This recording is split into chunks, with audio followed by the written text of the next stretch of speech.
Գյորջյան Կասկադ 60 ամիս փուլային վճարում բազմաթիվ առավելություններ։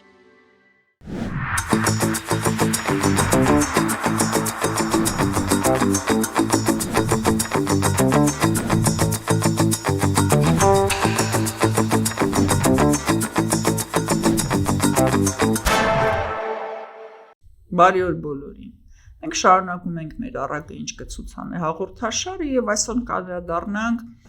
Արդի Հայաստանում գրեթե ամենաառանցքային եւ կարեւոր իրադարձությանը, որն է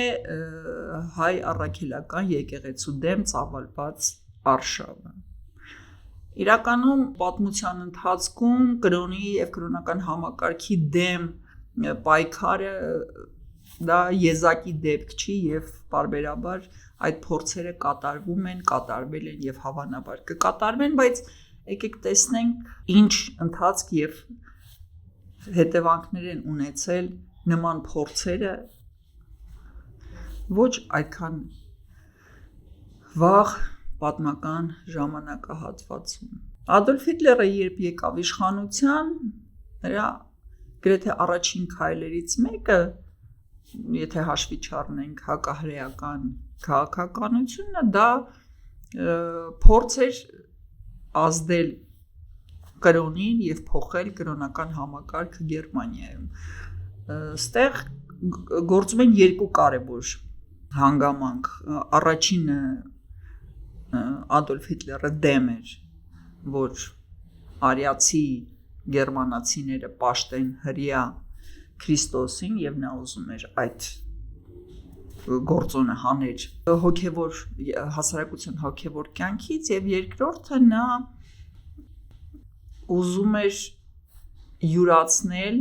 կրոնի եւ եկեղեցու հեղինակությունը եւ ազդեցությունը։ Դրա համար նա սկզբնական շրջաններում փորձում էր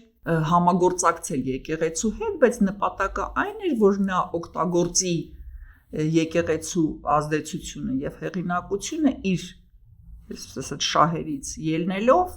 եւ բերել եկեղեցու ոչնչացման, այսինքն եկեղեցու ոչնչացումը որպես գլոբալ ծրագիր Ադոլֆ Հիտլերի համար առաջնային էր, բայց որպես տակտիկական քայլ նա փորձեց ներգրավել եկեղեցուն իր հեղափոխական ծրագրում եւ նոր Գերմանիա ստեղծելու ծրագրում 33 թվականին նա Հռոմի հետ կնքեց կոնկորդատ, որը մի շարք անգամ նախախտել էր եւ երբ որ զգաց որ եկեղեցին չի ենթարկվում, նա ծավալեց այսպես կոչված նոր պոզիտիվ կրոն Գերմանիայում, որը միտված էր առաջի հերթին ստեղծել նոր կրոնական համակարգ եւ երկրորդ այդ կրոնական համակարգով ոչնչացներ դարեր շարունակ գոյություն ունեցող կրոնը եւ կրոնական համակարգը գերմանական հասարակության կյանքից։ Ստեղծվեցին այսպես կոչված գերմանական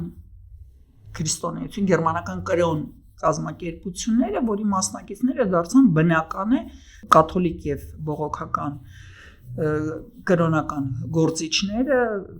հոգևորականները, որոնք կազմեցին, այսպես ասած, այդ նոր կրոնի հիմքը։ Բնական է, որ եկեղեցին չգնաց այդ կոնտակտի եւ չհամաձայնվեց նպաստել Ադոլֆ Հիտլերի քաղաքական ծրագրերի իրականացմանը, տեսնելով եւ հասկանալով նրա նպատակը եւ աղետալի հետևանքները այդ նպատակի։ Եվ դրա հետևանքով հազարավոր հոգևորականներ բանտարկվեցին, տեղափոխվեցին համակենտրոնացման ճամբարներ, ենթարկվեցին խոշտանգումների եւ եկեղեցին ստիպված էր անցնել ենթատակ,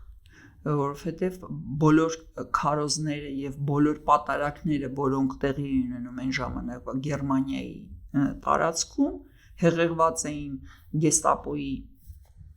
աշխատակիցներով, որոնք sense գրիչը առած գրի էին առնում թե քարոզի ժամանակ, որ եկեղեցականը ինչ բացասական մեսիջ է մղում հոտին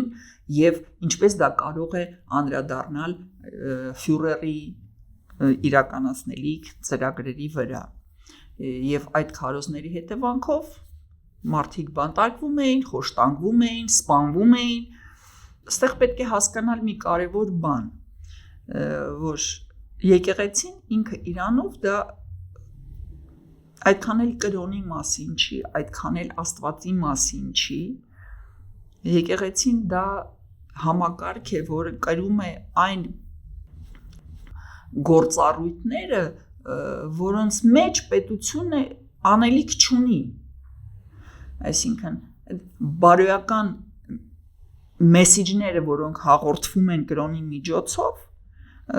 պետությունը դրանով չպետք է զբաղվի, դա պետք է անջատված լինի պետությունից եւ քաղաքակրթությունը հասել է այն մակարդակին, երբ որ եկեղեցին անջատվել է պետությունից, որտեղ հակառակը, երբ որ եկեղեցին է թելադրում խաղի կանոնները եւ եկեղեցին է թելադրում քաղաքականությունը ներքին եւ արտաքին, դա էլ այսպես մյուս այրահեղությունն է, որը բերում է ինկվիզիցիայի, այսինքն եկեղեցական համակարգը եկեղեցին որպես ինստիտուտ, հա, վերցել է իր վրա այն գործառույթները, որոնք են արժեհամակարգի պահպանում, ձևավորում եւ պահպանում, բարոյականության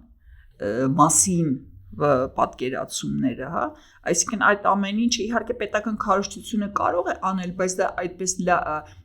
լավ չի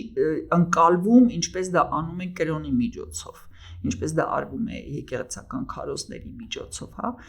եւ պետականության բացակայության պարագայում եկեղեցին ի վիճակի է ստանձնել պետական ինստիտուտների գործառույթները իր վրա, որովհետեւ դա դարերով ձևավորված համակարգ է, որը կարողանում է եւ պետք է հավաքել այդ փորձը, գիտելիքները, արխիվները, հա, եւ պետք է կած ժամանակ այդ ամեն ինչը, այսպես ասած, դուրս տալ եւ նպաստել հասարակության գոյության վերականգնման գործում։ 15 թվականին, երբ որ հայերը չունեին պետականություն, այդ ֆունկցիաները կրում էր եկեղեցին։ Եվ դա էլ տեղի ունեցավ Գերմանիայում, երբ որ 45 թվականին նացիստական Գերմանիան կրեց իր պարտությունը, եկեղեցին առաջի կառույցն էր եւ ինչ որ շատ կարճ ժամանակահատված միակ կառույցն էր, որը կարողացավ պահպանել գերմանացի հասարակությունը որպես միատարր զանգված, որը կարողացավ այդ բարոյական ուժը տա այդ ժողովրդին, որ կարողանան ապրել այդ խայտառակ պարտության հետևանքները, որ չոչնչանան որպես հասարակություն, որովհետև պարտությունը եւ հատկապես նմանատիպ պարտությունը կարող էր բերել գերմանացի ազգի որպես ինքնագիտակցություն կրող միավորների համախմբում եւ որովհետև գիտեք ինչ ասում հաղթանակը շատ ծնող ունի, պարտությունը որբ է եւ ոչ ոք չէր ուզում լինել այդ պարտության կրող, ոչ ոք չէր ուզում այդ ինքնագիտակցությունը կրել, որ ես պարտված եմ, ես ծնկի եմ բերված, հա, եւ դա սկսում է քայքայել ազգը, հասարակությունը որպես միատարր զանգված եւ այդ պահպանողական գործը իր վրա վերցրեց այն ժամանակվա կրոնը, այն ժամանակվա եկեղեցին, որը Ադոլֆ Հիտլերը իր ամբողջ ուժով եւ եռանդով փորձում էր ոչնչացնել։ Վերադառնալով այսօրվա Հայաստան եւ տեսնելով այն ինչ է կատարվում մեր, այսպես ասած, կրոնական ոլորտում եւ ինչպես են փորձում ոչնչացնել հայ առաքելական եկեղեցին օգտագործելով այն եկեղեցականներին, այն հոգևոր հայրերին, որտեղ նրանք հայր չեն իրականում, նրանք հոգևոր որբեր են, որոնք դավաճանել են այն ուխտը, որը ընդունել են ավարտելով հոգևոր ակադեմիաները եւ ընդունելով եկեղեցական կանոնները դավաճանել են այն, հա, մենք հասկանում ենք, որ սա արշավ է ոչ թե Գարեգին երկրորդի դեմ, սա արշավ է ոչ թե Բագրատ Սրբազանի կամ Միքայել Սրբազանի դեմ, հա, ստեղ արշավ է այն հեղինակության այն հեղինակությունը եկեղեցու ձեռքից խլելու, որը վայելում է այսօր հայոց առաքելական եկեղեցին։ Կրկնում եմ, սա կրոնի մասին չի, ես աթեիստ եմ եւ իմ համար եկեղեցին դա առաջի հերթին ինստիտուտ է, դա համակարգ է, որը ունի իր կոշտ ձևավորված հիերարխիան, նա ունի գիտելիքները եւ ավանդույթները, նա ունի իր գործառույթները, որը կատարում են հասարակության կյանքում շատ կարևոր դերակատարություն եւ կան մարդիկ, որոնք իրոք հավատում են Աստծո, որոնց համար այդ մեր նյութական կյանքից ավելի բարձր, ավելի վեհ երևույթներ կան, որոնք ազդում են մեր կյանքում, կան մարդիկ, որոնք հավատում են եւ նրանք շատ ավելի շատ են եւ հետեւաբար նրանց ուղեղների վրա ազդեցությունը շատ կարևոր է այսօրվա քարոզչա մեքենայի համար եւ անհրաժեշտ է այդ գործիքը խլել եկեղեցու ձեռքից, իսկ խլելու միակ տարբերակը այն է, որ ոչնչացնել հայ առաքելական եկեղեցին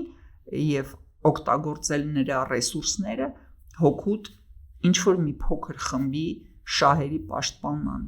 Սա է այն, ինչ տեղի է ունենում